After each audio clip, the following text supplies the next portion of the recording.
के लोगों के साथ जीवन गुजारना है, अगर समाज को तरक्की के रास्ते पर आगे ले जाना है, अगर परिवारों में बच्चों को सुखी और आनंदित जीवन की तरफ ले जाना है, तो मेहरबानी करके एक ही रास्ता है आपके सामने कि बच्चों को शिक्षित बनाइए, इसके अलावा दूसरा कोई रास्ता नहीं है।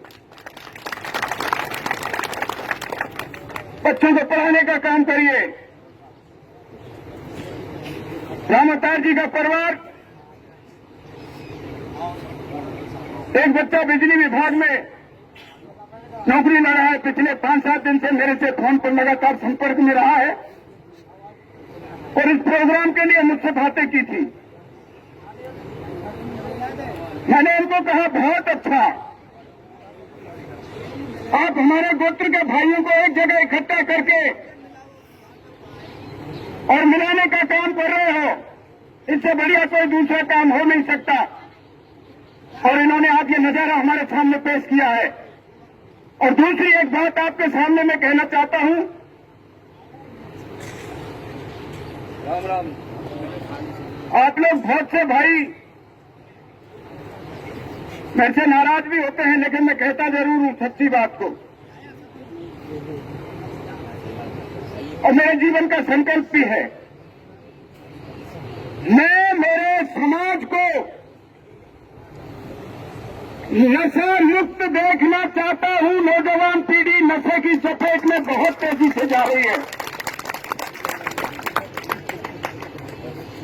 और मेहरबानी करिए, अगर अपने घरों में अपनी महिलाओं की, बहन बेटियों की इज्जत की जिंदगी जिलाना चाहते हो, अगर घर परिवार की मान मर्यादा और उसकी बहबूदी के लिए, उसके मान सम्मान के लिए जीवन जीना चाहते हो, तो भाई नशे से भी दूर रहना पड़ेगा।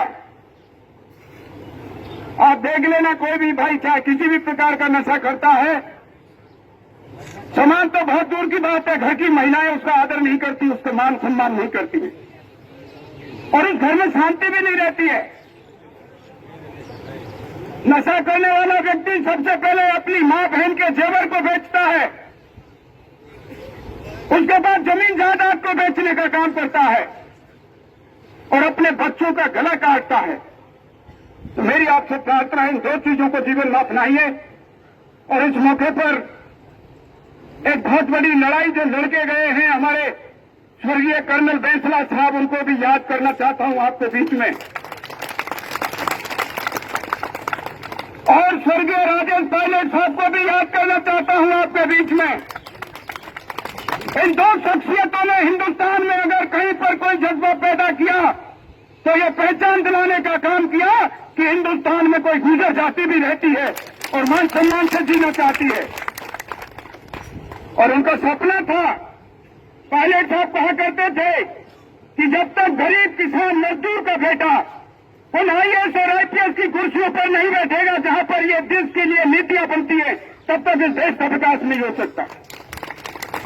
ये उनका सपना था और वही स्वर्गीय कर्नल साहब का सपना रहा। अगर समाज को तरक्की के रास्ते पर ले जाना